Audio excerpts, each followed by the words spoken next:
नमस्कार मित्रांनो, IBPS पॅटर्ननुसार ज्या परीक्षा होतात त्या परीक्षांमध्ये परीक्षेच्या आधीचे 3 ते 4 महिन्यांचे करंट अफेअर तुम्हाला विचारले जाते आणि यापूर्वीच्या वेगवेगळ्या व्हिडिओजमधून आपण जुलै, ऑगस्ट आणि सप्टेंबर या तिन्ही महिन्यांचे IBPS पॅटर्ननुसार करंट अफेअर कंप्लीट केलेले आहे.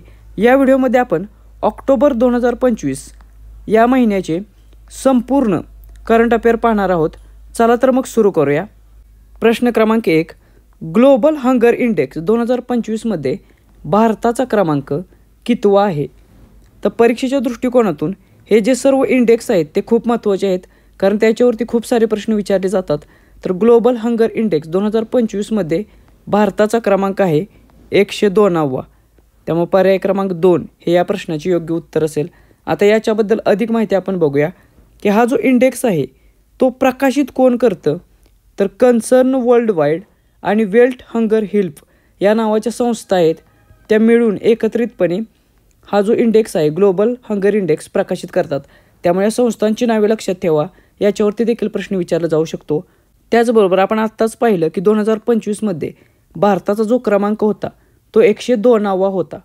मात्र याच्यासाठी जे गुण मिळालेले आहेत भारताला ते किती होते याच्यावरती देखील प्रश्न विचारला जातो. तर 25.8 गुणांसह 102वा क्रमांक भारताला मिळालेला आहे. आता याच्यासाठी जे निर्देशके आहेत, म्हणजे या 4 निर्देशके, या 4 निर्देशकांच्या आधारावर हा इंडेक्स काढला जातो. तर ती 4 निर्देशके कोणते आहेत ती बघूया. अशा स्वरूपाचा प्रश्न तुम्हाला विचारला जाणार नाही, मात्र MPSC मार्फत जी कंबाईन ग्रुप बी ग्रुप सीची तयारी करणारी जी मुलं आहेत त्यांच्यासाठी अशा प्रकारचे प्रश्न विचारले जातात, त्यामुळे ते देखील आपण कव्हर करूया. तर ग्लोबल हंगर इंडेक्ससाठी पहिला निर्देशांक असेल कुपोषण म्हणजे अंडर नरिशमेंट. त्याच्यानंतर दुसरा आहे चाइल्ड स्टंटिंग म्हणजेच वयानुसार कमी उंची. तिसरा आहे चाइल्ड वेस्टिंग म्हणजेच उंचीनुसार कमी वजन. आणि चौथा आहे चाइल्ड मॉर्टॅलिटी म्हणजे बालमृत्यूदर.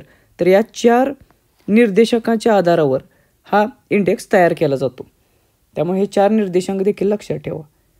प्रश्न क्रमांक 2, भारताचे 53वे सरन्यायाधीश कोण झालेले आहेत? तर भारताचे 53वे सरन्यायाधीश ठरलेले आहेत जस्टिस सूर्यकांत हे.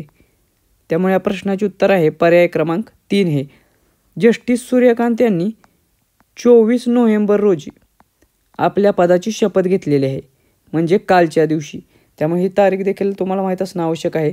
आणि हे कोणाला रिप्लेस करतील? तर जस्टिस सूर्यकांत हे माजी सरन्यायाधीश BR गवई यांना रिप्लेस करतील किंवा यांची जागा घेतील. त्यामुळे 52वे सरन्यायाधीश देखील तुम्हाला माहीत असणं आवश्यक आहे. प्रश्न क्रमांक 3, जगातील सर्वात उंच मोटारेबल रोड म्हणजेच वाहनयोग्य रस्ता मिगला पास येथे कोठे बांधण्यात आला? तर मिगला पास म्हणजे मिगला नावाची जी खिंड आहे तेथे जगातील सर्वात उंच मोटारेबल रोड बनवण्यात आलेला आहे आणि तो आहे लडाख या ठिकाणी. त्यामुळे पर्याय क्रमांक 4 हे या प्रश्नाचे योग्य उत्तर असेल. हा जो रस्ता आहे तो कोण बांधत आहे? तर बॉर्डर रोड ऑर्गनायझेशन ही जी संस्था आहे त्याच्यामार्फत हा रोड बांधला जात आहे.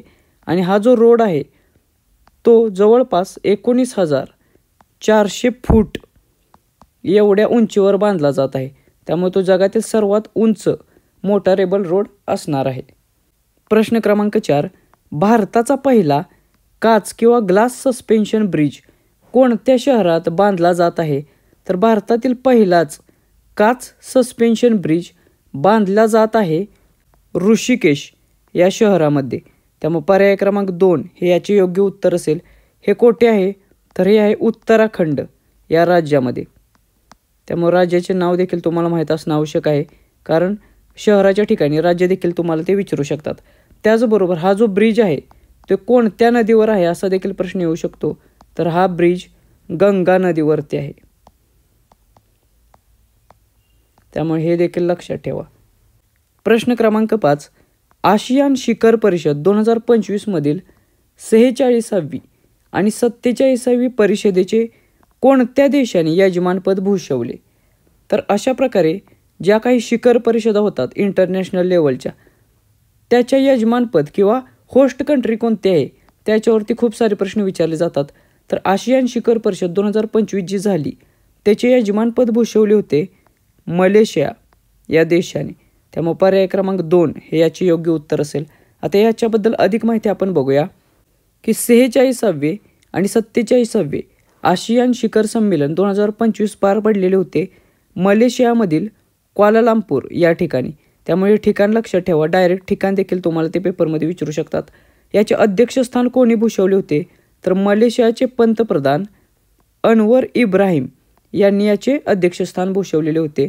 आणि या कार्यक्रमाची किंवा परिषदेची थीम काय होती तर इन्क्लुझिव्हिटी आणि सस्टेनेबिलिटी म्हणजे सर्वसमावेशकता आणि शाश्वतता या थीमवर आधारित ही परिषद पार पडलेली आहे. तर या ॲडिशनल इन्फॉर्मेशन देखील लक्षात ठेवा. जे विद्यार्थी वेगवेगळ्या सरसेवा भरतीची तयारी करत आहेत त्यांच्यासाठी आपल्याकडे चालू घडामोडी 2025च्या नोट स्वरूपाचा एक कोर्स आहे. या कोर्समध्ये आपण 2025 या वर्षातील जानेवारीपासून ते डिसेंबरपर्यंतच्या सर्व चालू घडामोडी कव्हर करणार आहोत. हा कोर्स PDF स्वरूपात असेल आणि ही PDF तुम्हाला डाउनलोड करता येतील. त्याचबरोबर यांच्या प्रिंट देखील काढता येतील. आणि हा जो कोर्स आहे तो कोर्स पूर्णपणे हा 1 लाइनर स्वरूपात असेल. त्यामुळे याची रिव्हिजन करणं तुम्हाला सोपे जाईल. त्याचबरोबर या PDF जे करंट अफेअर असेल ते घटकनिहाय आणि मंथ वाईज स्वरूपात ते दिलेले असेल. त्यामुळे याचा अभ्यास करणं तुमच्यासाठी अजून जास्त सोपं होऊन जाईल. हा कोर्स जॉईन करण्यासाठी तुम्हाला आपली स्पर्धा परीक्षा मित्र हे ॲप डाउनलोड करावे लागेल. या ॲपवरती तुम्हाला हा कोर्स मिळून जाईल. त्याचबरोबर या कोर्सची जी सॅम्पल PDF आहे ती देखील तुम्हाला आपल्या स्पर्धा परीक्षा मित्र या ॲपवरती मिळून जाईल. ही जर सॅम्पल PDF तुम्हाला आवडली तरच तुम्ही हा कोर्स परचेस करा. या आपल्या चालू घडामोडींच्या नोट्स प्लस आपले जे यूट्यूबचे व्हिडिओ आहेत या दोन्हीचे कॉम्बिनेशनने तुम्हाला चालू घडामोडींमध्ये मॅक्झिमम आउटपुट मिळून जाईल. प्रश्न क्रमांक 6 विज्ञान रत्न पुरस्कार 2025 कोणी प्राप्त केला तर अशा प्रकारचे जे पुरस्कार आहेत त्याच्यावरती देखील पेपरमध्ये प्रश्न विचारले जातात. तर विज्ञान रत्न पुरस्कार 2025 प्राप्त झालेला आहे जयंत विष्णू नारळीकर यांना. त्यामुळे या प्रश्नाचे उत्तर आहे पर्याय क्रमांक 3 हे.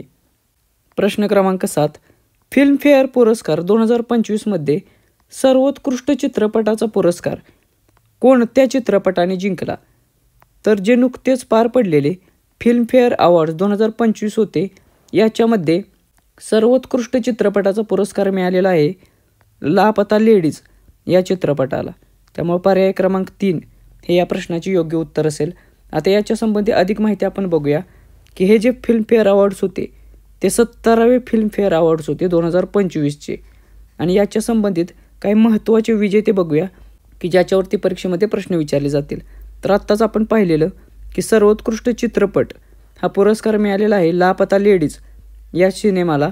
त्याच्यानंतर सर्वोत्कृष्ट दिग्दर्शक हा पुरस्कार मिळालेला आहे किरण राव यांना आणि त्यांनी लापता लेडीज हा चित्रपट दिग्दर्शित केलेला.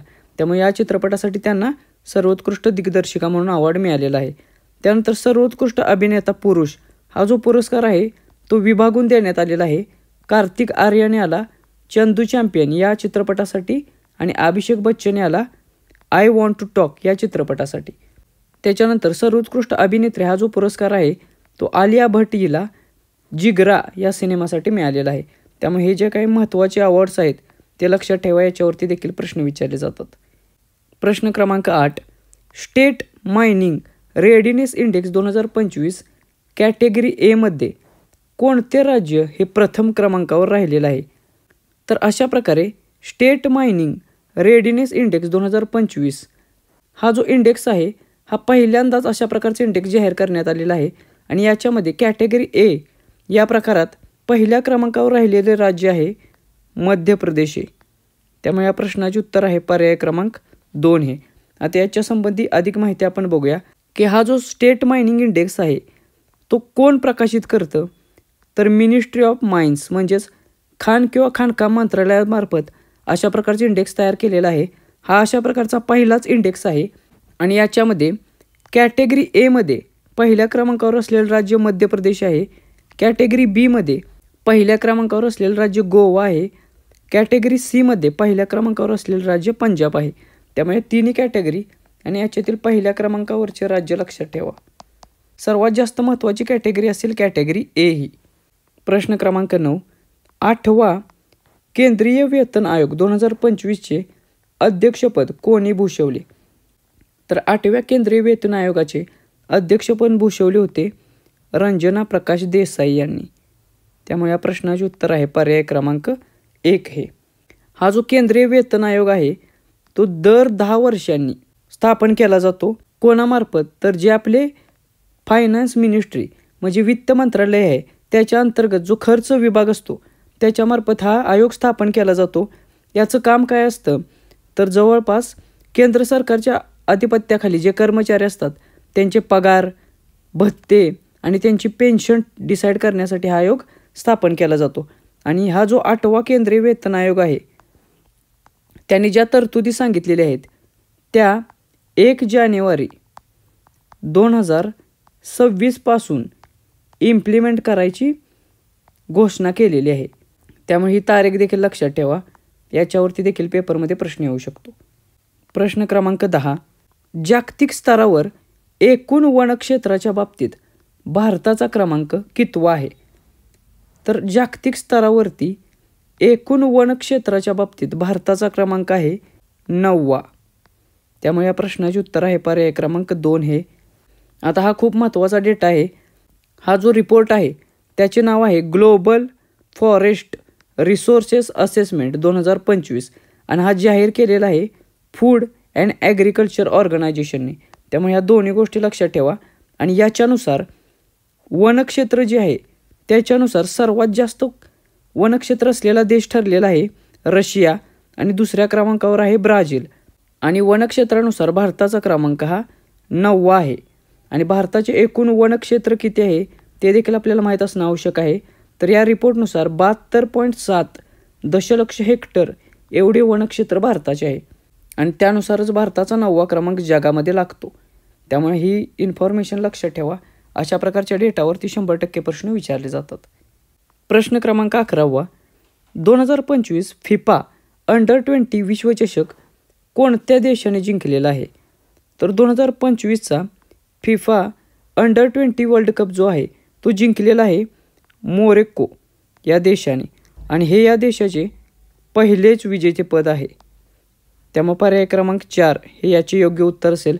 त्याचबरोबर अर्जेंटिना जे आहे ते रनरअप होता म्हणजे दुसरा क्रमांक होता तो अर्जेंटिना या देशाचा. त्यामुळे हे देखील तुम्हाला माहीत असलं पाहिजे. त्याचबरोबर हा जो विश्वचषक वर्ल्ड कप झाला अंडर-20 तो पार पडला चिली या देशामध्ये. त्यामुळे हे ठिकाण देखील लक्षात ठेवा. या ठिकाणावरती देखील तुम्हाला पेपरमध्ये प्रश्न विचारला जाऊ शकतो. प्रश्न क्रमांक 12. भारतामध्ये स्वदेशी पद्धतीने शोधण्यात आलेले पहिले प्रतिजैविक कोणते आहे? तर भारतामध्ये स्वदेशी इंडिजिनियस पद्धतीने शोधण्यात आलेले पहिले प्रतिजैविक ठरलेले आहे नॅफिथ्रोमायसिन हे. त्यामुळे या प्रश्नाचे उत्तर आहे पर्याय क्रमांक 2 हे. आता हे कोणी डेव्हलप केलेलं आहे असा देखील प्रश्न पेपरमध्ये येऊ शकतो. तर नॅफिथ्रोमायसिन हे वॉकहार्ट लिमिटेड ह्या संस्थेने आणि डिपार्टमेंट ऑफ बायोटेक्नॉलॉजी म्हणजे जैवतंत्रज्ञान विभाग या दोघांनी एकत्रित मिळून शोधलेले आहे किंवा निर्माण केलेले आहे. त्यामुळे ह्या 2 संस्था लक्षात ठेवा. आता याचा उपयोग काय होणार आहे नॅफिथ्रोमायसिनचा? तर जे श्वसन संक्रमण करणारे रोग आहेत किंवा रेस्पिरेटरी इन्फेक्शन्स आहेत, त्याचबरोबर कर्करोगग्रस्त जे रुग्ण आहेत आणि मधुमेही रुग्ण जे आहेत डायबेटिक पेशंट्स त्यांच्यासाठी हे जे औषध आहे ते उपयोगी ठरणार आहे. तर परीक्षेच्या दृष्टिकोनातून तुम्हाला ही संस्था आणि त्या औषधाचे नाव या 2 गोष्टी खूप महत्त्वाच्या आहेत. प्रश्न क्रमांक 13. 2026 ते 28 या कार्यकाळासाठी संयुक्त राष्ट्र मानव अधिकार परिषदेसाठी कोणता देश निवडून आला? तर 2026 ते 2028 या 3 वर्षाच्या काळासाठी युनायटेड नेशन ह्युमन राईट काउन्सिलवरती निवडून आलेला देश ठरलेला आहे भारत हा. त्यामुळे या प्रश्नाचे उत्तर आहे पर्याय क्रमांक 1 हे. आणि अशा प्रकारे युनायटेड नेशन ह्युमन राईट काउन्सिलवरती भारताची ही 7वी निवड ठरलेली आहे किंवा 7व्यांदा अशा प्रकारे भारत यावरती निवडून गेलेला आहे. प्रश्न क्रमांक 14. जगातील पहिले मल्टीसेन्सर अर्थ ऑब्झर्वेशन सॅटेलाइट कोणती स्पेस टेक कंपनी प्रक्षेपित करणार आहे? तर जगातील पहिले अशा स्वरूपाचे मल्टीसेन्सर अर्थ ऑब्झर्वेशन सॅटेलाइट पृथ्वी निरीक्षण उपग्रह प्रक्षेपित करणार आहे गॅलेक्स आय ही कंपनी. त्यामुळे पर्याय क्रमांक 4 हे या प्रश्नाचे योग्य उत्तर आहे. आता याच्याबाबत अधिक माहिती आपण बघूया, कारण ही जगातील पहिलीच मल्टी सेन्सर टाईपची पृथ्वी निरीक्षण उपग्रह मिशन असणार आहे. आणि याचे नाव काय दिलेले आहे या मिशनला, तर मिशन दृष्टी हे नाव दिलेले आहे. त्यामुळे हे नाव लक्षात ठेवा. हे कशाशी संबंधित मिशन आहे ते देखील लक्षात ठेवा, याच्यावरती प्रश्न विचारला जाईल. त्याचबरोबर याचे प्रक्षेपण करणारी संस्था कोण आहे, तर आपण आत्ताच पाहिलं गॅलेक्स आय. हे जे उपग्रह आहे याचे प्रक्षेपण कधी होणार आहे, तर 2026 साली. आणि या उपग्रहाचे वजन असणार आहे 160 किलोग्रॅम. तर ह्या ज्या 2 ॲडिशनल गोष्टी आहे ह्या MPSC किंवा कंबाईन करणाऱ्या मुलांसाठी जास्त उपयुक्त आहेत. तर तुमच्यासाठी मिशन दृष्टी आणि कोणती संस्था हे प्रक्षेपण करणार आहे ते जास्त महत्त्वाचे आहे. त्यानंतर प्रश्न क्रमांक 15, HIV, हेपेटायटिस B, सिफिलिसचा माता ते शिशु हा प्रसार पूर्णपणे थांबवणारा जगातील पहिला देश कोणता ठरलेला आहे. तर HIV असेल, हेपेटायटिस B असेल आणि सिफिलिस असेल. तर या तिन्ही रोगांचा माता ते शिशु हा जो प्रसार आहे तो पूर्णपणे थांबवणारा जगातील पहिलाच देश ठरलेला आहे मालदीव हा. त्यामुळे पर्याय क्रमांक 2 हे याचे योग्य उत्तर असेल. आणि अशा प्रकारची घोषणा नुकतीच WHO केलेली आहे.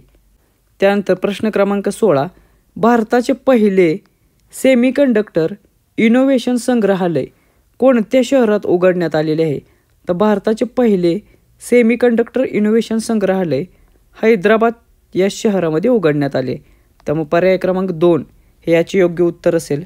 याचे जे नाव आहे ते चिप सिम किंवा म्युझियम या नावाने हे ओळखले जात आहे. त्यामुळे हे देखील तुम्हाला माहीत असणं आवश्यक आहे. प्रश्न क्रमांक 17, दक्षिण पूर्व आशियातील पहिले कोरल लार्वा क्रायो बँक कोणत्या देशाने सुरू केलेले आहे. तर दक्षिण पूर्व आशियातील पहिले कोरल लार्वा क्रायो बँक सुरू केलेले आहे फिलिपाईन्स या देशाने. त्यामुळे पर्याय क्रमांक 2 हे याचे योग्य उत्तर असेल. हे कशासाठी आहे, तर जे काही कोरल लीफ्स आहेत समुद्रामधले, समुद्रकिनाऱ्यावरचे, त्यांना रिस्टोर करण्यासाठी अशा प्रकारचे हे उपक्रम फिलिपाईन्स या देशामार्फत राबवला जात आहे. प्रश्न क्रमांक 18, राजस्थानातील पहिले नमो जैवविविधता उद्यान कोणत्या जिल्ह्यात उद्घाटन करण्यात आलेले आहे.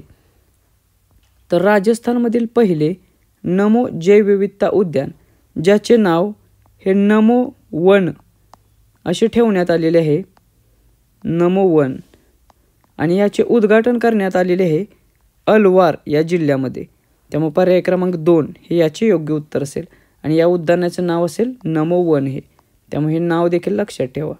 प्रश्न क्रमांक 19, ऑक्टोबर 2025 मध्ये भारतभरातील 1000 शासकीय IITचे आधुनिकीकरण करण्यासाठी कोणती योजना सुरू करण्यात आली. तर देशभरातील जवळपास 1000 शासकीय IITचे आधुनिकीकरण मॉडर्नायझेशन करण्यासाठी PM सेतू ही योजना सुरू करण्यात आली आहे. त्यामुळे पर्याय क्रमांक 1 हे याचे योग्य उत्तर असेल. आता याच्यासंबंधी अधिक माहिती आपण बघूया. परीक्षेत तुम्हाला एकतर आपण आत्ताच बघितल्याप्रमाणे PM सेतूचा उद्देश विचारला जाईल किंवा याचा लॉंग फॉर्म देखील ते विचारू शकतात. तर तो आपण बघूया. प्रधानमंत्री skilling and employability transformation through upgraded IITs. तर हा लॉंग फॉर्म देखील लक्षात ठेवा.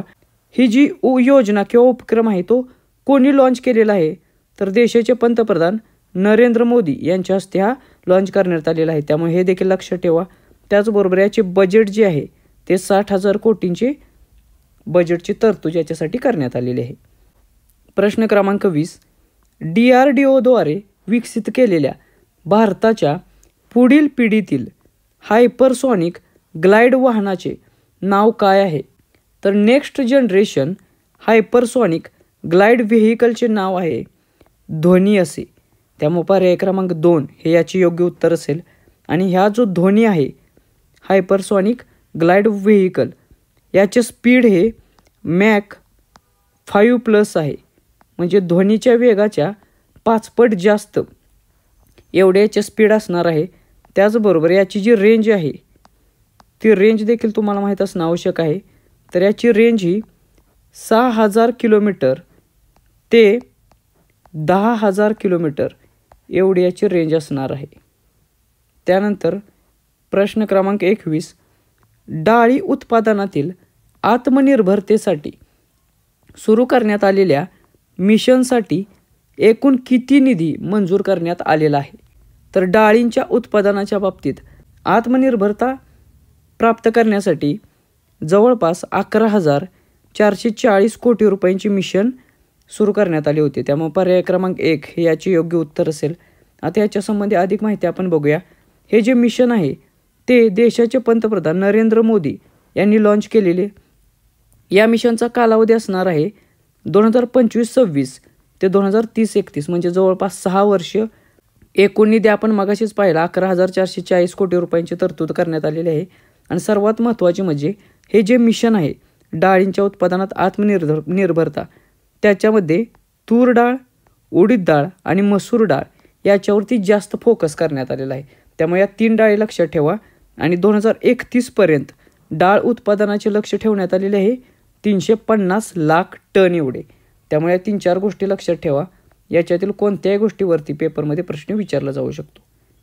प्रश्न क्रमांक 22, टाटा कंपनी भारतातील पहिली खाजगी हेलिकॉप्टर असेंब्ली लाईन कोणत्या राज्यात उभारणार आहे? तर भारतातील पहिली खाजगी हेलिकॉप्टर असेंब्ली लाईन कर्नाटक या राज्यात टाटा कंपनी उभारणार आहे. त्यामुळे पर्याय क्रमांक 2 हे याचे योग्य उत्तर असेल. आणि याच्यामार्फत जी पहिली डिलिव्हरी असेल ती 2027 या वर्षी एक्सपेक्टेड आहे. त्याचबरोबर हे जे हेलिकॉप्टर आहेत त्याचे नाव असणार आहे एअरबस H125 हेलिकॉप्टर आहे. त्यामुळे हे नाव देखील लक्षात ठेवा. या नावावरती देखील पेपरमध्ये प्रश्न विचारला जाऊ शकतो. एअरबस याच्यासोबत ह्या भागीदारीत प्रकल्प राबवण्यात येणार आहे. त्यानंतर प्रश्न क्रमांक 23, भारतातील अधिकृतपणे बालविवाहमुक्त घोषित होणारा पहिला जिल्हा कोणता ठरलेला आहे? तर ऑफिशियली बालविवाहमुक्त घोषित होणारा पहिला जिल्हा भारतातील ठरलेला आहे बलोद हा. त्यामुळे पर्याय क्रमांक 2 हे याचे योग्य उत्तर असेल. आणि हा जो बलोद आहे तो छत्तीसगड या राज्यातील आहे. त्यामुळे हे राज्य देखील लक्षात ठेवा. याच्यावरती देखील तुम्हाला प्रश्न विचारला जाऊ शकेल. हा परीक्षेच्या दृष्टिकोनातून खूप महत्त्वाचा असलेला प्रश्न आहे. प्रश्न क्रमांक 24, भारताचा पहिला पाण्याखालील बोगदा कोणते राज्य बांधणार आहे? तर भारताचा पहिला पाण्याखालील बोगदा बांधणार आहे केरळ राज्य सरकार. त्यामुळे पर्याय क्रमांक 2 हे या प्रश्नाचे योग्य उत्तर आहे. हा जो बोगदा असेल हा साधारणतः 2.7 किलोमीटर एवढ्या लांबीचा असणार आहे. आणि हा व्यापिन आइसलंड ते कोची फोर्ट एवढे डिस्टन्स कव्हर करणार आहे. त्यानंतर प्रश्न क्रमांक 25, भारतातील पहिले डुगोंग संवर्धन राखीव क्षेत्र कोणत्या राज्यात स्थित आहे? तर भारतातील पहिल्याच अशा प्रकारचे डुगोंग संवर्धन राखीव क्षेत्र उभारण्यात आलेले आहे तामिळनाडू या राज्यामध्ये. त्यामुळे पर्याय क्रमांक 4 हे याचे योग्य उत्तर असेल. आणि जी पाल्कची समुद्रधोनी आहे त्या ठिकाणी हे डुगोंग संवर्धन राखीव क्षेत्र उभारण्यात आलेले आहे. त्यामुळे हे देखील लक्षात ठेवा हे ठिकाण. याच्यावरती प्रश्न येऊ शकतो. प्रश्न क्रमांक 26, जेमेक्स 2025 हा संयुक्त सैन्य सराव भारत आणि कोणत्या देशामध्ये आयोजित केला जातो? तर जेमेक्स 25 हा जो संयुक्त लष्करी सराव आहे तो भारत आणि जपान या 2 देशांच्या दरम्यान पार पडतो. त्यामुळे पर्याय क्रमांक 2 हे याचे योग्य उत्तर असेल. परीक्षेच्या दृष्टिकोनातून जे संयुक्त सैन्य सराव आहेत, लष्करी सराव आहेत ते खूप महत्त्वाचे आहेत कारण याच्यावरती 100% एक क्वेश्चन फिक्स असतो. हा जो जेमेक्स 2025 हा लष्करी सराव आहे याच्यासाठी भारतातर्फे INS सह्याद्री या युद्धनौकेने भाग घेतलेला. त्यामुळे हे देखील लक्षात ठेवा. याच्यावरती देखील तुम्हाला प्रश्न येऊ शकतो. प्रश्न क्रमांक 27, नोबेल शांतता पुरस्कार 2025 कोणी जिंकला? आता हे जे नोबेल प्राईज आहेत त्याच्यावरती 100% प्रश्न तुम्हाला पेपरमध्ये विचारला जाणार आहे. त्यामुळे हे प्रत्येक पुरस्कार नोबेलशी रिलेटेड तुम्हाला माहीत असणं आवश्यक आहे, कारण कोणत्याही पुरस्कारावरती प्रश्न विचारला जाऊ शकेल. तर शांततेचा नोबेल प्राईज 2025 मिळालेला आहे मारिया कोरिना मचाडो यांना. त्यामुळे या प्रश्नाचे उत्तर आहे पर्याय क्रमांक 3 हे. या जो मचाडो आहेत त्या व्हेनेझुएला या देशाच्या अपोजिशन लीडर किंवा सामाजिक कार्यकर्ता आहेत आणि त्या देशातील जे लोकशाहीवादी तत्त्वे आहेत त्याच्यासाठी या लढत आहेत आणि त्यासाठीच त्यांच्या कार्यासाठी त्यांना 2025चा शांततेचा नोबेल प्राईज मिळालेला आहे. त्यामुळे हे देखील लक्षात ठेवा. याच्यावरती तुम्हाला प्रश्न 100% विचारला जाईल. त्यानंतर रसायनशास्त्रातील नोबेल प्राईज 2025चा कुणाला मिळाला ते देखील आपण बघूया. तर हा तिघांना देण्यात आलेला आहे. सुसुमू कितागावा जे जपानचे आहेत, रिचर्ड रॉबसन जे इंग्लंड आणि ऑस्ट्रेलिया येथील रसायनशास्त्रज्ञ आहेत आणि ओमर एम यागी जे जॉर्डनमध्ये जन्मलेले आहेत मात्र अमेरिकन नागरिक आहेत. तर या तिघांना रसायनशास्त्रातला 2025चा केमिस्ट्रीचा नोबेल प्राईज मिळालेला आहे. आणि यांना पुरस्कार का मिळालेला आहे तर मेटल ऑर्गॅनिक फ्रेमवर्कच्या विकासाबाबत किंवा डेव्हलपमेंट संबंधी यांनी जे कार्य केलेले आहे त्याच्यासाठी यांना पुरस्कार देण्यात आलेला आहे. त्यानंतर फिजिओलॉजी किंवा मेडिसिनमधील जो नोबेल प्राईज आहे 2025चा तो कोणाला मिळालेला आहे ते बघूया. हा देखील तिघांना मिळालेला आहे. मेरी ई ब्रँको जे अमेरिकन आहेत, फ्रेड रॅम्सडेल जे अमेरिकन आहेत आणि शिमोन साकागुची जे जपानचे आहेत. असे या तिघांना फिजिओलॉजी किंवा मेडिसिनचा 2025चा नोबेल प्राईज मिळालेला आहे. कोणत्या गोष्टीसाठी मिळालेला आहे तर पेरिफेरल इम्युन टॉलरन्स म्हणजेच परिघीय रोगप्रतिकारक सहनशीलता याच्या संबंधी त्यांनी जे संशोधन केलेले आहे त्याच्यासाठी हा पुरस्कार त्यांना दिलेला आहे. प्रश्न क्रमांक 28 2025मधील साहित्य या विषयातील नोबेल पुरस्कार कोणी जिंकला तर साहित्य लिटरेचर या संबंधातील 2025चा नोबेल प्राईज मिळालेला आहे लाझलो क्रान्स्ना होर्काय यांना. लाझलो क्रान्स्ना होर्काय. त्यामुळे पर्याय क्रमांक 2 हे याचे योग्य उत्तर असेल. हे नाव लक्षात ठेवा. याच्यावरती 100% प्रश्न तुम्हाला विचारला जाईल. त्याचबरोबर भौतिकशास्त्र म्हणजे फिजिक्समधील नोबेल प्राईज 2025चे कोणाला मिळालेले आहेत तर हे ते देखील 3 शास्त्रज्ञ आहेत. पहिले आहेत जॉन क्लार्क जे ब्रिटिश नागरिकत्व आहेत. त्याच्यानंतर मिशेल एच देवोरे जे फ्रेंच भौतिकशास्त्रज्ञ आहेत आणि जॉन एम मार्टिनीज जे अमेरिकन फिजिसिस्ट आहेत. त्यामुळे हे जे 3 जण आहेत त्यांना भौतिकशास्त्रातील नोबेल प्राईज मिळालेला आहे. आणि कशासाठी मिळाला तर विद्युत परिपथ म्हणजे जे सर्किट असतं त्याच्यामध्ये आढळणाऱ्या मायक्रोस्कोपिक क्वांटम मेकॅनिकल टनेलिंग आणि एनर्जी क्वांटायझेशनसाठी यामधील शोधांसाठी त्यांना हा पुरस्कार देण्यात आलेला आहे. त्यामुळे हा पुरस्कार कशासाठी मिळाला आणि कोणाला मिळाला हे लक्षात ठेवा. त्याच्यानंतर अर्थशास्त्र इकॉनॉमीमधील नोबेल प्राईज 2025 कोणाला मिळालेला आहे तर येथे देखील 3 शास्त्रज्ञ आहेत. जॉयल मोकिर जे अमेरिकन आणि इस्रायल आर्थिक इतिहासकार आहेत. त्याच्यानंतर फिलिप ऑगियो जे फ्रेंच अर्थशास्त्रज्ञ आहेत आणि पीटर हाविट जे कॅनडाचे आहेत. तर या तिघांना अर्थशास्त्रातील नोबेल प्राईज 2025 मिळालेला आहे. आणि कशासाठी मिळाला तर नवीन टेक्नॉलॉजीच्या मदतीने सातत्यपूर्ण आर्थिक वाढ कशी साध्य करता येईल हे त्यांनी दाखवून दिलेलं आहे. आणि याच्यासाठी त्यांना 2025चा इकॉनॉमिक्सचा नोबेल प्राईज मिळालेला आहे. तर हे देखील 3 नावे लक्षात ठेवा. प्रश्न क्रमांक 29 11वी वर्ल्ड ग्रीन इकॉनॉमिक समिट कोठे आयोजित करण्यात आलेली तर 11वी वर्ल्ड ग्रीन इकॉनॉमिक समिट आयोजित करण्यात आली होती दुबई या ठिकाणी. त्यामुळे पर्याय क्रमांक 3 हे याचे योग्य उत्तर आहे. प्रश्न क्रमांक 30 2025 IUCN वर्ल्ड कन्झर्वेशन काँग्रेसचे यजमानपद कोणत्या शहराने भूषवले तर IUCN वर्ल्ड कन्झर्वेशन काँग्रेस 2025चे यजमानपद भूषवलेले आहे अबुधाबी या शहराने. त्यामुळे पर्याय क्रमांक 2 हे याचे योग्य उत्तर असेल. प्रश्न क्रमांक 31 2025मध्ये IUCN तर्फे केंटन आर मिलर पुरस्कार प्राप्त करणारे पहिले भारतीय कोण ठरलेले आहेत? तर IUCN तर्फे देण्यात येणारा केंटन आर मिलर पुरस्कार 2025 मिळालेला आहे डॉक्टर सोनाली घोष यांना. आणि या सोनाली घोष या काझीरंगा नॅशनल पार्क जो आहे त्याच्या डिरेक्टर देखील आहेत. त्यामुळे पर्याय क्रमांक 3 हे याचे योग्य उत्तर आहे. प्रश्न क्रमांक 32, रशियन SJ-100 या प्रवासी विमानाचे उत्पादन भारतात कोणती कंपनी करणार आहे?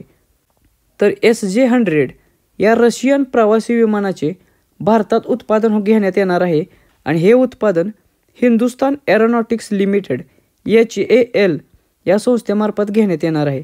त्यामुळे पर्याय क्रमांक 2 हे याचे योग्य उत्तर असेल. त्याचबरोबर HAL प्लस रशियाची युनायटेड एअरक्राफ्ट कॉर्पोरेशन ही जी संस्था आहे या दोन संस्थांच्या दरम्यान याच्यासाठी MOU साईन केलेला आहे. त्यामुळे या दोन्ही संस्था लक्षात ठेवा, भारताची HAL आणि रशियाची UAC ही. प्रश्न क्रमांक 33, 2025 आशियाई युवा क्रीडा स्पर्धेत कबड्डीमध्ये भारतीय मुलींच्या संघाने कोणते पदक जिंकले? तर आशियाई युवा क्रीडा स्पर्धा 2025 पार पडलेले आहेत आणि त्याच्यामध्ये भारताच्या मुलींच्या संघाने गोल्ड मेडल सुवर्ण पदक पटकावलेले आहे.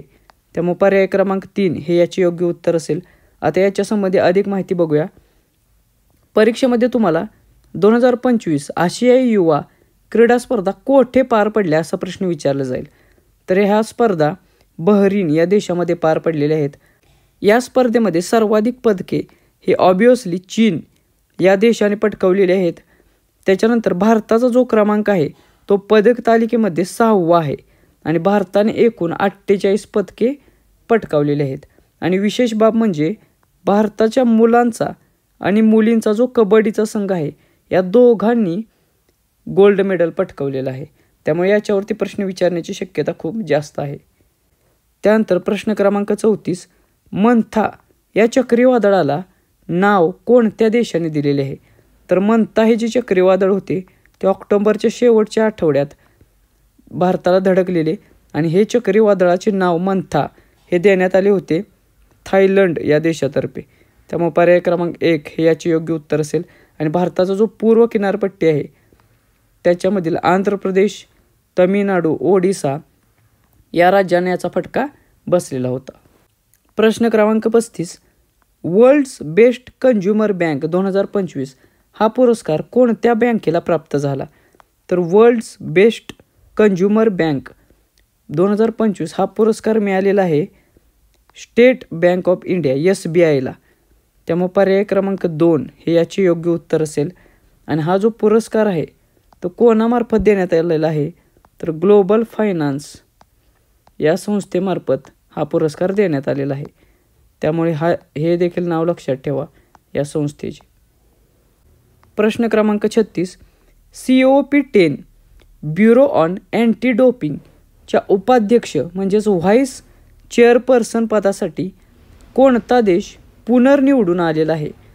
तर Conference of Parties 10 bureau on anti डोपिंगच्या उपाध्यक्षपदासाठी भारत हा पुनर्निवडून आलेला आहे. त्यामुळे पर्याय क्रमांक 1 हे याचे योग्य उत्तर असेल. प्रश्न क्रमांक 37, ब्रिटिश अकॅडमी बुक प्राइज 2025 नुकताच कोणाला प्रदान करण्यात आला? तर ब्रिटिश अकॅडमी बुक प्राइज 2025 प्रदान करण्यात आलेला आहे सुनील अमृत यांना. त्यामुळे पर्याय क्रमांक 2 हे याचे योग्य उत्तर असेल. आणि हा जो पुरस्कार मिळालेला आहे तो सुनील अमृत यांच्या द बर्निंग अर्थ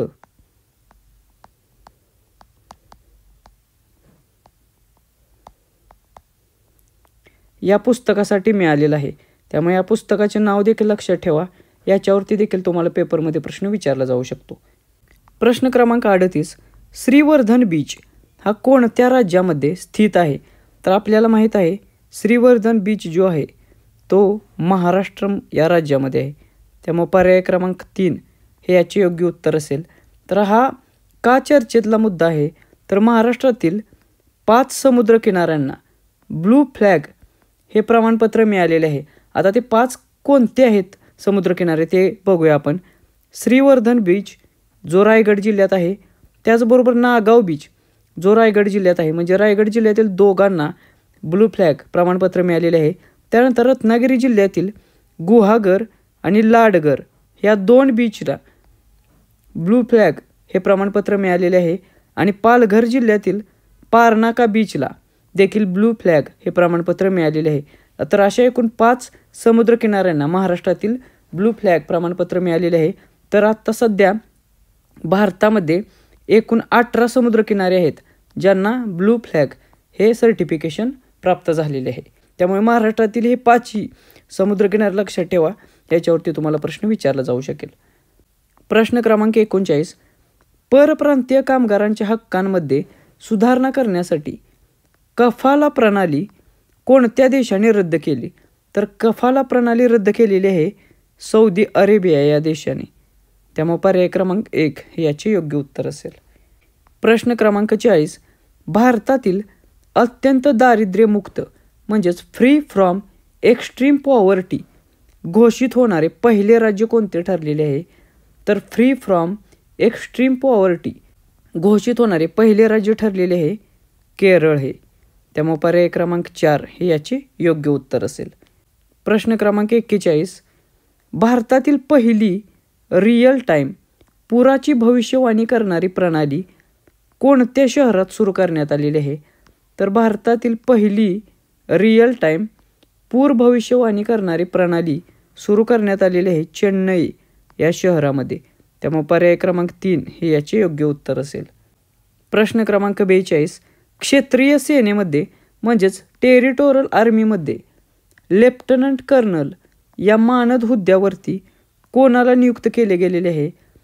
तर टेरिटोरल आर्मीमध्ये लेफ्टनंट कर्नल या पदावरती किंवा या हुद्द्यावरती मानद नियुक्ती करण्यात आलेली आहे नीरज चोप्रा या खेळाडूची. त्यामुळे पर्याय क्रमांक 2 हे याचे योग्य उत्तर असेल.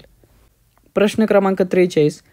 सुंदरबनमधील कोणत्या मॉडेलला पर्यायी उत्पन्न स्रोतांचा प्रचार करण्यासाठी जागतिक पातळीवरती फूड अँड ॲग्रिकल्चर ऑर्गनायझेशनने मान्यता दिलेली आहे? तर त्या मॉडेलचे नाव आहे सैमी मॉडेल, SAIME मॉडेल. त्यामुळे पर्याय क्रमांक 1 हे याचे योग्य उत्तर असेल. तर याचा लॉंग फॉर्म बघूया, कारण लॉंग फॉर्मवरती प्रश्न येऊ शकतो. तर याचा लॉंग फॉर्म होतो सस्टेनेबल ॲक्वाकल्चर इन मॅनग्रूव्ह इकोसिस्टीम्स. त्यामुळे हा लॉंग फॉर्म लक्षात ठेवा. हा कोणी डेव्हलप केलेला आहे? तर nature environment and wild life society NEWS या संस्थेमार्फत हा मॉडेल तयार करण्यात आलेला आहे. आणि याचा उद्देश काय आहे? तर जी मॅनग्रूव्ज वने आहेत त्यांचे संवर्धन करणे आणि त्याच्यासोबतच त्या भागामध्ये मत्स्यपालनावर आधारित उपजीविका आहे यांचा समतोल साध्य करणे. तर याच्यासाठी हे मॉडेल तयार करण्यात आलेले आहे. त्यामुळे या मॉडेलचा लॉंग फॉर्म आणि हे कशासाठी करण्यात आलेले आहे ते लक्षात ठेवा. प्रश्न क्रमांक 44. वी राईज हा उपक्रम कोणत्या संस्थेद्वारे सुरू करण्यात आलेला आहे? तर वी राईज हा जो उपक्रम आहे तो सुरू करण्यात आलेला आहे नीती आयोगामार्फत. त्यामुळे पर्याय क्रमांक 4 हे याचे योग्य उत्तर असेल. हा देखील परीक्षेच्या दृष्टिकोनातून खूप महत्त्वाचा असलेला प्रश्न आहे. हा उपक्रम काय आहे? तर woman entrepreneurs reimagining inclusive and sustainable enterprises हा याचा लॉंग फॉर्म आहे. त्यामुळे हा लॉंग फॉर्म देखील लक्षात ठेवा. त्याचबरोबर हा कोणी लॉन्च केलेला आहे? तर नीती आयोगाचे जे वुमन एंटरप्रेन्युअरशिप प्लॅटफॉर्म आहे ज्याला WEP म्हटलं जातं, याच्यामार्फत हा उपक्रम लॉन्च केलेला आहे. आणि याचा उद्देश काय आहे? तर to support 100 high growth woman led MSME लघु, लहान आणि मध्यम उपक्रम जे आहेत जे महिलांमार्फत चालू केलेले आहेत ज्याच्यामध्ये हाय ग्रोथ पोटेन्शियल आहे, अशा 100 उपक्रमांना सपोर्ट करण्यासाठी हा उपक्रम लॉन्च केलेला आहे. त्यामुळे याच्यावरती देखील प्रश्न विचारू शकतात. प्रश्न क्रमांक 45. United Nation Global Geospatial Information Management for Asia and पॅसिफिकच्या सहअध्यक्षपदासाठी कोणता देश निवडला गेलेला आहे?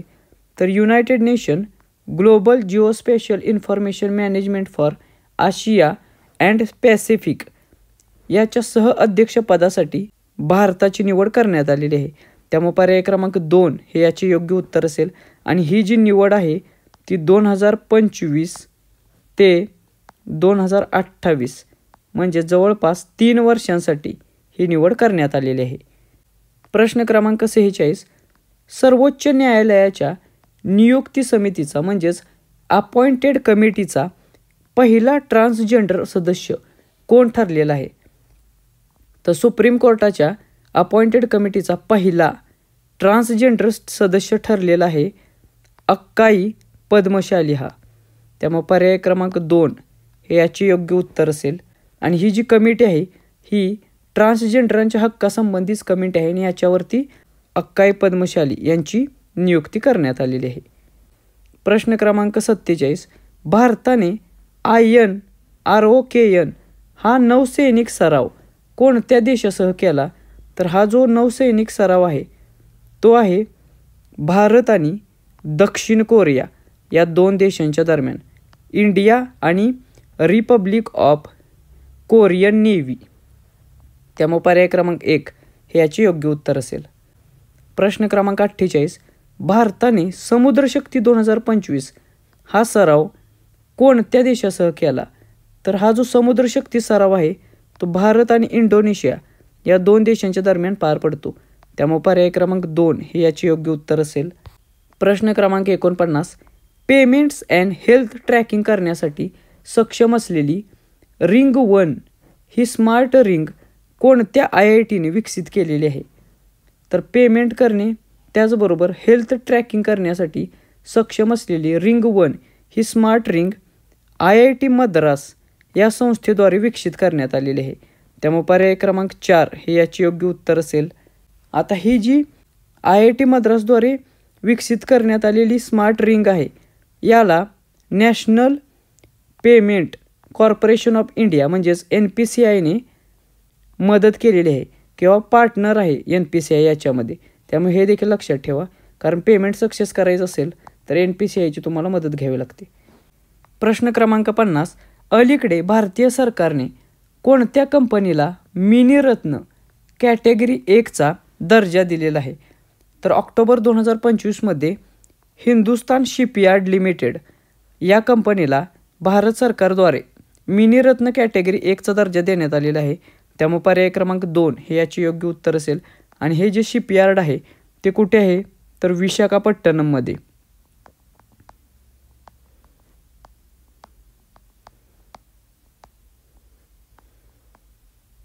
विशाखापट्टणम आंध्र प्रदेश या राज्यामध्ये हे शिपयार्ड आहे. त्यामुळे लोकेशन देखील तुम्हाला माहीत असणं आवश्यक आहे. प्रश्न क्रमांक 51 EPFशी संबंधित खटल्यांची संख्या कमी करण्यासाठी विश्वास योजना कोणत्या मंत्रालयाने सुरू केलेली आहे? तर एम्प्लॉईजचा जो प्रॉव्हिडंट फंड आहे याच्याशी संबंधित असलेल्या खटल्यांची संख्या ही कमी करण्यासाठी विश्वास योजना सुरू करण्यात आलेली आहे भारताच्या कामगार आणि रोजगार मंत्रालयाद्वारे. त्यामुळे पर्याय क्रमांक 1 हे याचे योग्य उत्तर असेल. त्याचबरोबर ही जी विश्वास योजना आहे ती कोणी लॉन्च केलेली आहे? तर मनसुख मांडविया या मंत्र्यांनी.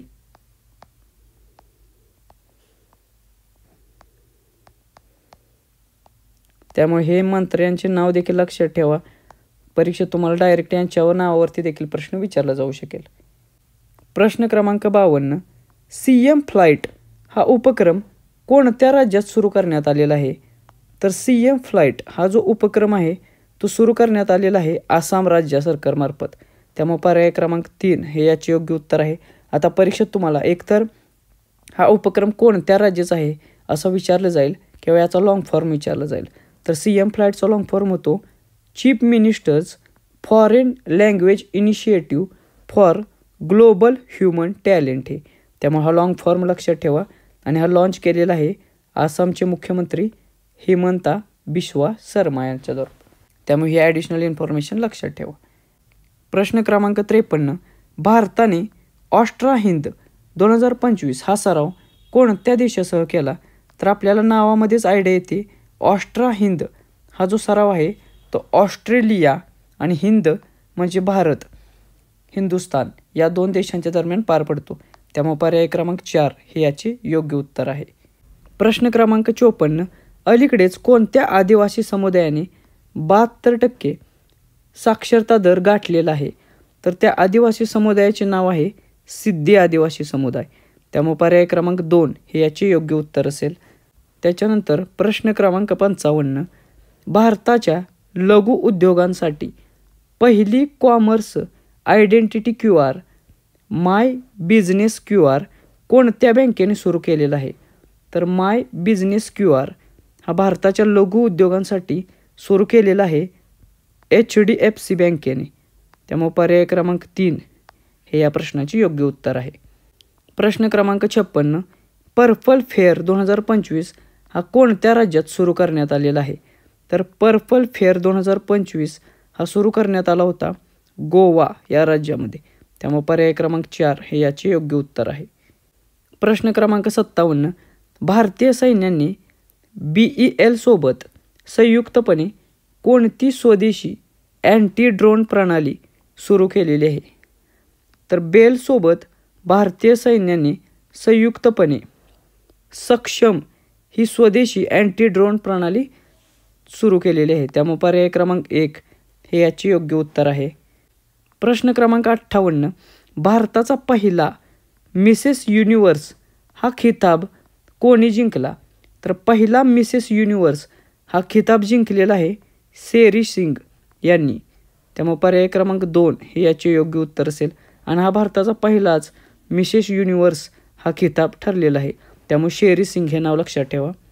त्याचबरोबर ही जी स्पर्धा झाली 2025ची ती कुठे झाली असा देखील प्रश्न पेपरमध्ये तुम्हाला विचारला जाईल. तर ही जी स्पर्धा झाली ती मनिला फिलिपाईन्स या ठिकाणी झाली.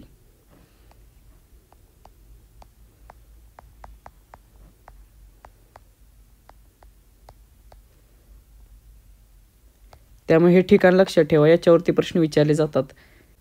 प्रश्न क्रमांक 59.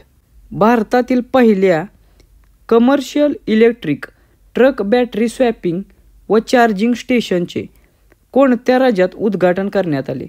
तर भारतातील पहिलेच commercial electric truck battery swapping आणि चार्जिंग स्टेशनचे उद्घाटन हरियाणा या राज्यात करण्यात आले. त्यामुळे पर्याय क्रमांक 1 हे याचे योग्य उत्तर असेल.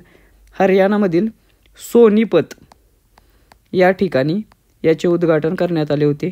आणि हे उद्घाटन कोणी केले असेल तर नितीन गडकरी, भारताचे रोड ट्रान्सपोर्ट आणि हायवे मिनिस्टर जे आहेत नितीन गडकरी, त्यांच्या हस्ते याचे उद्घाटन करण्यात आले होते.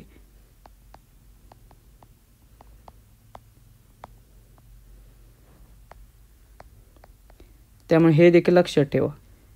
प्रश्न क्रमांक 60. कोणत्या राज्याने ज्ञान यज्ञ मंडप ही डिजिटल लायब्ररी सुरू करण्याची घोषणा केलेली आहे? तर ज्ञान यज्ञ मंडप ही डिजिटल लायब्ररी ओडिसा या राज्य सरकारने सुरू करण्याची घोषणा केलेली आहे. त्यामुळे पर्याय क्रमांक 4 हे याचे योग्य उत्तर असेल. आता याचा हेतू काय आहे ज्ञान यज्ञ मंडप या डिजिटल लायब्ररीचा? तर जे जगन्नाथ टेम्पल आहे, जगन्नाथपुरीचे जगन्नाथ मंदिर, त्याचा हेरिटेज वारसा जपण्यासाठी ही डिजिटल लायब्ररी सुरू करण्याची घोषणा केलेली आहे. त्यानंतर प्रश्न क्रमांक 61. 2025मध्ये 8व्या आंतरराष्ट्रीय सोलार अलायन्स ISA असेंब्लीचे यजमानपद कोणत्या देशाने भूषवले?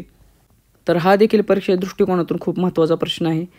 तर 8वी आंतरराष्ट्रीय सोलार अलायन्स जी झाली, असेंब्ली जी झाली, त्याचे यजमानपद भारताने भूषवलेले होते. त्यामुळे पर्याय क्रमांक 1 हे याचे योग्य उत्तर असेल. आता याच्या संबंधी अधिक माहिती बघूया. कारण ही जी इंटरनॅशनल सोलार अलायन्स आहे ISA ही स्थापन करण्यामागे भारताचे पंतप्रधान नरेंद्र मोदी यांचा खूप महत्त्वाचा सहभाग आहे. आणि त्यामुळेच 8वी जी असेंब्ली झाली त्याचे यजमानपद होते भारताकडे आणि स्थळ होते भारत मंडपम नवी दिल्ली. त्यामुळे स्थळ लक्षात ठेवा. त्याच्यानंतर या असेंब्लीला ॲड्रेस कोणी केलं किंवा संबोधित कोणी केलं तर भारताच्या राष्ट्रपती द्रौपदी मुर्मू यांनी. त्यामुळे हे देखील लक्षात ठेवा. आणि याची थीम काय होती तर वन सन वन वर्ल्ड आणि वन ग्रीड. त्यामुळे हे थीम देखील लक्षात ठेवा. प्रश्न क्रमांक 62. विकसित भारत बिल्डथॉन 2025चे ब्रँड ॲम्बॅसेडर म्हणून कोण नियुक्त झालेले आहे? तर विकसित भारत बिल्डथॉन 2025चे ब्रँड ॲम्बॅसेडर म्हणून नियुक्त करण्यात आलेले आहेत शुभांशु शुक्ला यांना. त्यामुळे पर्याय क्रमांक 2 हे याचे योग्य उत्तर असेल. आता शुभांशु शुक्ला कोण आहेत हे आपल्याला माहीतच आहे की ऑक्झियम मिशन 4 जे झाले त्याच्या अंतर्गत इंटरनॅशनल स्पेस स्टेशनवर जे जाणारे पहिले भारतीय व्यक्ती आहेत. त्यामुळे त्यांची नेमणूक ब्रँड ॲम्बॅसेडर म्हणून करण्यात आलेली आहे. आता हा जो विकसित भारत बिल्डथॉन 2025 आहे तो काय आहे? तर भारतातील आत्तापर्यंतचा सर्वात मोठा शालेय हॅकाथॉन आहे. त्यामुळे हे देखील लक्षात ठेवा. आणि याचे आयोजन कोणी केलेले आहे याच्यावरती प्रश्न येऊ शकतो. तर शिक्षण मंत्रालय भारत सरकारचे, त्याच्यानंतर अटल इनोव्हेशन मिशन आणि नीती आयोग यांच्यामार्फत हे आयोजित करण्यात आलेलं आहे. प्रश्न क्रमांक 63. घराचा हक्क देणारी माझे घर ही योजना कोणत्या राज्यात सुरू करण्यात आलेली आहे? तर माझे घर ही योजना आहे ती गोवा राज्यात सुरू करण्यात आलेली आहे. त्यामुळे पर्याय क्रमांक 4 हे याचे योग्य उत्तर असेल. आणि याची घोषणा किंवा हा जो उपक्रम आहे तो कोणी सुरू केलेला आहे किंवा लॉन्च केलेला आहे? तर भारताचे गृहमंत्री अमित शहा यांनी हा उपक्रम लॉन्च केलेला आहे. त्यामुळे हे देखील लक्षात ठेवा. प्रश्न क्रमांक 64. इंडिया मोबाईल काँग्रेस IMC 2025 कोठे आयोजित करण्यात आली? तर IMC 2025 आयोजित करण्यात आलेली नवी दिल्ली या ठिकाणी. त्यामुळे पर्याय क्रमांक 1 हे याचे योग्य उत्तर असेल. आणि याचे उद्घाटन कोणी केले?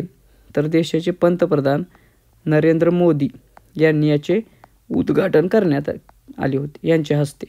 त्यामुळे हे नाव देखील लक्षात ठेवा. प्रश्न क्रमांक 65. भारतातील पहिला सहकारी तत्वावर चालणारा CBG आणि पोटॅश प्रकल्प कोणत्या राज्यात सुरू करण्यात आलेला आहे? तर सर्वात आधी CBG म्हणजे काय? तर कॉम्प्रेस्ड बायोगॅस याला CBG म्हटलं जातं. तर भारतातील पहिला सहकारी तत्वावरील CBG आणि पोटॅश प्रकल्प हा महाराष्ट्रात सुरू करण्यात आला आहे. त्यामुळे पर्याय क्रमांक 2 हे याचे योग्य उत्तर असेल. महाराष्ट्रातील अहिल्यानगर जो जिल्हा आहे त्या जिल्ह्यातील कोपरगाव या ठिकाणी हा सहकारी तत्वावरील पहिला अशा प्रकारचा उपक्रम सुरू करण्यात आलेला आहे. आणि याचे उद्घाटन या प्रकल्पाचे कोणाच्या हस्ते करण्यात आलेले आहे? तर देशाचे सहकार मंत्री त्याचबरोबर देशाचे गृहमंत्री अमित शहा यांच्या हस्ते हा उपक्रम किंवा हा जो सहकारी तत्वावरील प्रकल्प आहे तो लॉन्च करण्यात आला होता. त्यामुळे हे देखील इन्फॉर्मेशन लक्षात ठेवा. प्रश्न क्रमांक 66.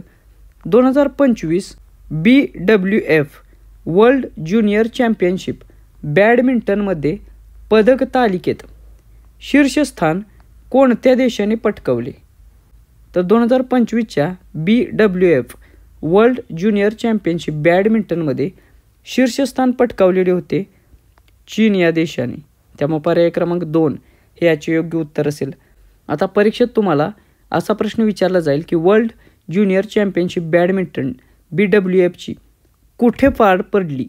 तर ही पार पडली होती भारतातील आसाम या राज्यातील गुवाहाटी या शहरामध्ये. त्यामुळे गुवाहाटी ही याची होस्ट कंट्री आहे, ठिकाण आहे, हे लक्षात ठेवा. या ठिकाणी ही स्पर्धा पार पडलेली आहे. आणि भारताचा क्रमांक कितवा होता या पदक तालिकेत? तर 5वा क्रमांक होता. कारण भारताने 1 सिल्वर मेडल अधिक 1 ब्रॉन्झ मेडल अशी 2 पदके याच्यामध्ये पटकावलेली होती. त्याच्यानंतर प्रश्न क्रमांक 67. 68वी कॉमनवेल्थ पार्लमेंटरी कॉन्फरन्स 2025 कोणत्या शहरात आयोजित करण्यात आली? तर 68वी कॉमनवेल्थ पार्लमेंटरी कॉन्फरन्स 2025 आयोजित करण्यात आली होती ब्रिजटाऊन बार्बाडोस या देशामध्ये. त्यामुळे पर्याय क्रमांक 4 हे याचे योग्य उत्तर असेल. ब्रिजटाऊन या शहरात बार्बाडोस या देशामध्ये. आणि याच्यामध्ये भारतातर्फे कोणी सहभाग घेतला होता?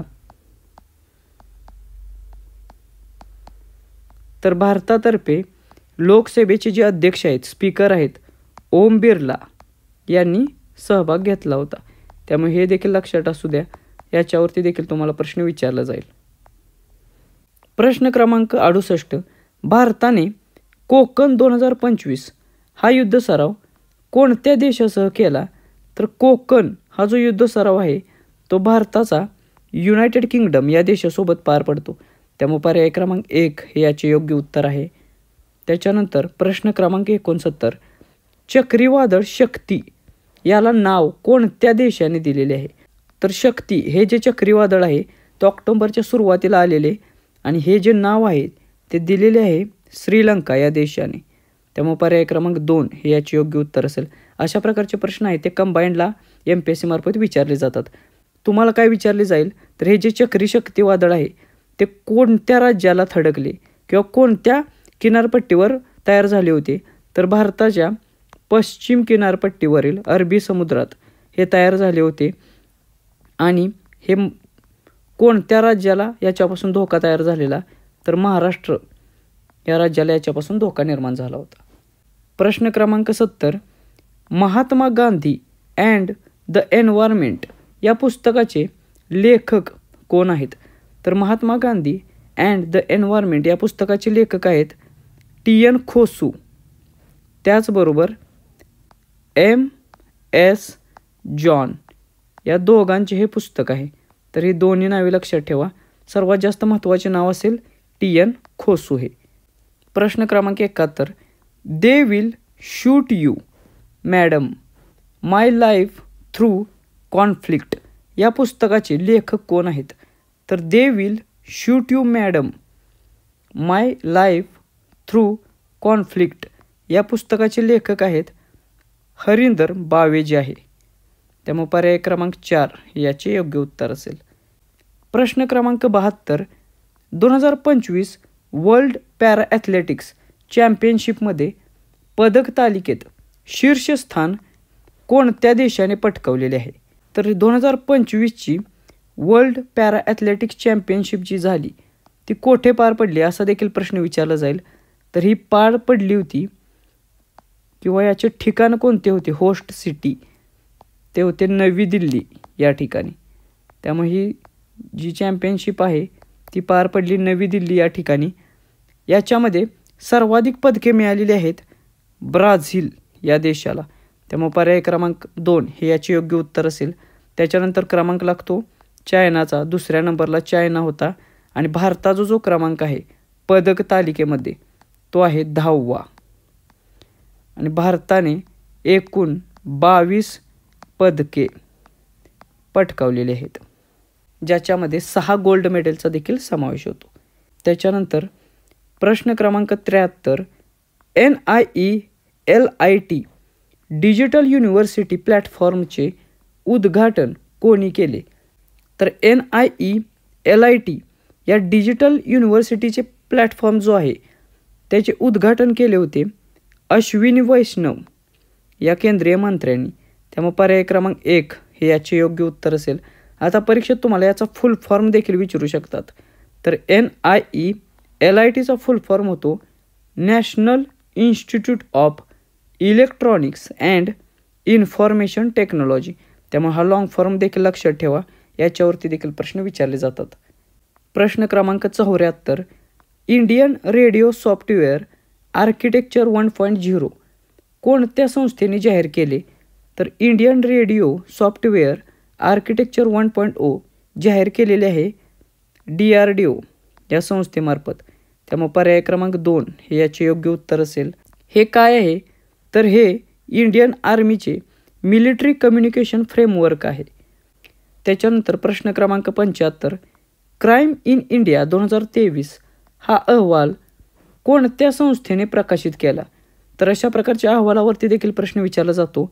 तर क्राईम इन इंडिया 2023 हा जो अहवाल आहे तो प्रकाशित केलेला आहे राष्ट्रीय गुन्हे नोंदवणी ब्युरो म्हणजेच नॅशनल क्राईम रेकॉर्ड्स ब्युरो मार्फत.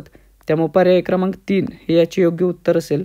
आता याच्या संबंधी 2 महत्त्वाचे डेटा आपण बघूया की ओव्हरऑल कॉग्निजिबल क्राईम्स जे आहेत 2023 नुसार ते 2022पेक्षा 7.2% वाढलेले आहेत 2023मध्ये. आणि सायबर क्राईम जे आहेत ते सुद्धा 2022पेक्षा 31.2% वाढलेले आहेत. त्यामुळे ह्या दोन गोष्टी लक्षात ठेवा, याच्यावरती देखील कदाचित विचारले जाऊ शकतात. प्रश्न क्रमांक 76, भारतीय सैन्याने ड्रोन कवच 2025 हा सराव कोणत्या राज्यात केला? तर ड्रोन कवच 2025 हा जो सराव आहे तो भारतीय सैन्याने अरुणाचल प्रदेश या राज्यामध्ये केला. त्यामुळे पर्याय क्रमांक 2 हे याचे योग्य उत्तर आहे. प्रश्न क्रमांक 77, कोणत्या राज्याच्या पर्यटन विभागाला ग्लोबल टुरिझम अवॉर्ड 2025 मिळालेला आहे? तर ग्लोबल टुरिझम अवॉर्ड 2025 मिळालेला आहे आंध्र प्रदेश या राज्याच्या पर्यटन विभागाला. त्यामुळे पर्याय क्रमांक 3 हे याचे योग्य उत्तर आहे. त्याच्यानंतर प्रश्न क्रमांक 78, के माथंगी रामकृष्णन हे कोणत्या क्षेत्राशी संबंधित होत्या? तर यांचे नुकतेच निधन झालेले आहे आणि याच्यावरती अशा प्रकारचे प्रश्न विचारले जाऊ शकतात. तर के माथंगी रामकृष्णन या भारताच्या प्रसिद्ध प्लॅस्टिक सर्जन होत्या. त्यामुळे इंडियन प्लॅस्टिक सर्जन पर्याय क्रमांक 1 हे या प्रश्नाचे योग्य उत्तर असेल. प्रश्न क्रमांक 79, 19,650 कोटींच्या नवी मुंबई आंतरराष्ट्रीय विमानतळाचे उद्घाटन कोणी केले? तर नवी मुंबई इंटरनॅशनल एअरपोर्टचे उद्घाटन केलेले आहे देशाचे पंतप्रधान नरेंद्र मोदी यांच्या हस्ते. त्यामुळे पर्याय क्रमांक 2 हे याचे योग्य उत्तर आहे. प्रश्न क्रमांक 80, सर्व फॉर्मॅट्समध्ये 50 आंतरराष्ट्रीय सामने खेळणारा पहिला भारतीय वेगवान गोलंदाज कोण ठरलेला आहे? म्हणजेच टेस्ट क्रिकेट असेल, वन डे असेल आणि T20 असेल, या तिन्हीमध्ये प्रत्येक प्रकारात 50पेक्षा जास्त इंटरनॅशनल मॅचेस खेळायला पहिला भारताचा वेगवान गोलंदाज ठरलेला आहे जसप्रीत बुमराह. त्यामुळे पर्याय क्रमांक 3 हे याचे योग्य उत्तर असेल. अशा प्रकारचे प्रश्न देखील TCS IBPS पेपरमध्ये विचारताना दिसत आहे. त्यामुळे हा देखील खूप महत्त्वाचा प्रश्न आहे. त्याच्यानंतर प्रश्न क्रमांक 81, दीपोत्सव 2025 दरम्यान 26 लाखांहून अधिक दिवे पेटवून गिनीज वर्ल्ड रेकॉर्ड कोणत्या शहराने स्थापन केला? तर दीपावलीच्या दरम्यान 26 लाखांपेक्षा अधिक दिवे पेटवून गिनीज वर्ल्ड रेकॉर्ड किंवा गिनीज बुकमध्ये नाव नोंदवलेले आहे अयोध्या या शहराने. त्यामुळे पर्याय क्रमांक 4 हे याचे योग्य उत्तर असेल. प्रश्न क्रमांक 82, IMFने 2025-26मध्ये 6.6 वाढीसह सर्वात वेगवान वाढणारी प्रमुख अर्थव्यवस्था म्हणून कोणती किंवा कोणत्या देशाचा अंदाज वर्तवलेला आहे? तर इंटरनॅशनल मॉनिटरी फंडद्वारे 2025-26मध्ये 6.6 एवढ्या वाढीसह किंवा एवढ्या वेगाने वाढणारी प्रमुख अर्थव्यवस्था ठरेल असे भाकीत केलेले आहे भारत या देशाबद्दल. त्यामुळे पर्याय क्रमांक 1 हे याचे योग्य उत्तर आहे. प्रश्न क्रमांक 83, आंतरराष्ट्रीय अहिंसा दिवस कधी पाळला जातो? तर इंटरनॅशनल नॉन व्हायलन्स डे म्हणून 2 ऑक्टोबर हा दिवस पाळला जातो. का पाळला जातो? तर हा दिवस महात्मा गांधी यांचा जन्मदिन आहे. त्यामुळे पर्याय क्रमांक 1 हे याचे योग्य उत्तर असेल. त्याच्यानंतर प्रश्न क्रमांक 84, राष्ट्रीय एकता दिन दरवर्षी कधी साजरा केला जातो? तर नॅशनल युनिटी डे म्हणून साजरा केला जाणारा दिवस आहे 31 ऑक्टोबर हा. कारण या दिवशी देशाचे पहिले उपपंतप्रधान आणि गृहमंत्री सरदार वल्लभभाई पटेल यांचा जन्मदिवस असतो. त्यामुळे पर्याय क्रमांक 1 हे याचे योग्य उत्तर असेल. त्याच्यानंतर प्रश्न क्रमांक 85, भारतीय हवाई दल दिवस दरवर्षी कधी साजरा केला जातो? तर भारताचा हवाई दल दिवस एअरफोर्स डे साजरा केला जातो 8 ऑक्टोबर या दिवशी. त्यामुळे पर्याय क्रमांक 2 हे याचे योग्य उत्तर असेल. त्याच्यानंतर प्रश्न क्रमांक 86, वर्ल्ड स्टुडंट डे जागतिक विद्यार्थी दिन दरवर्षी कधी साजरा केला जातो? तर वर्ल्ड स्टुडंट डे हा दरवर्षी डॉक्टर APJ अब्दुल कलाम यांचा जन्मदिवस म्हणजेच 15 ऑक्टोबर या दिवशी साजरा केला जातो. त्यामुळे पर्याय क्रमांक 1 हे याचे योग्य उत्तर आहे. तर अशा रीतीने आपण या 86 प्रश्नांच्या माध्यमातून ऑक्टोबर 2025 या महिन्यातील परीक्षेच्या दृष्टिकोनातून सर्व महत्त्वाच्या चालू घडामोडी कव्हर केलेल्या आहेत. त्याचबरोबर स्क्रीनवर आत्ता तुम्हाला दिसत असतील जुलै, ऑगस्ट आणि सप्टेंबर या महिन्याचे देखील चालू घडामोडी याच पद्धतीने आपण कव्हर केलेले आहेत. त्यामुळे ते देखील व्हिडिओ बघून घ्या. या चारही व्हिडिओच्या माध्यमातून या चारही महिन्यातील करंट अफेअरची रिव्हिजन तुमची कंप्लीट होऊन जाईल. याचा 100% परीक्षेसाठी तुम्हाला फायदा होईल. त्याचबरोबर आपला हा जो चालू घडामोडींचा नोट्सचा कोर्स आहे तो देखील तुम्ही परचेस करू शकता. याचा देखील तुम्हाला प्रत्येक सरळ सेवा भरती असेल, IBPS असेल किंवा TCS पॅटर्ननुसार असेल त्याच्यासाठी 100% फायदा होईल. या व्हिडिओची जर PDF हवी असेल तर ती तुम्हाला आपल्या टेलिग्राम चॅनेलला मिळून जाईल. टेलिग्राम चॅनेलची लिंक खाली डिस्क्रिप्शन बॉक्समध्ये दिलेली आहे. भेटूया नेक्स्ट व्हिडिओच्या माध्यमातून. थँक्यू.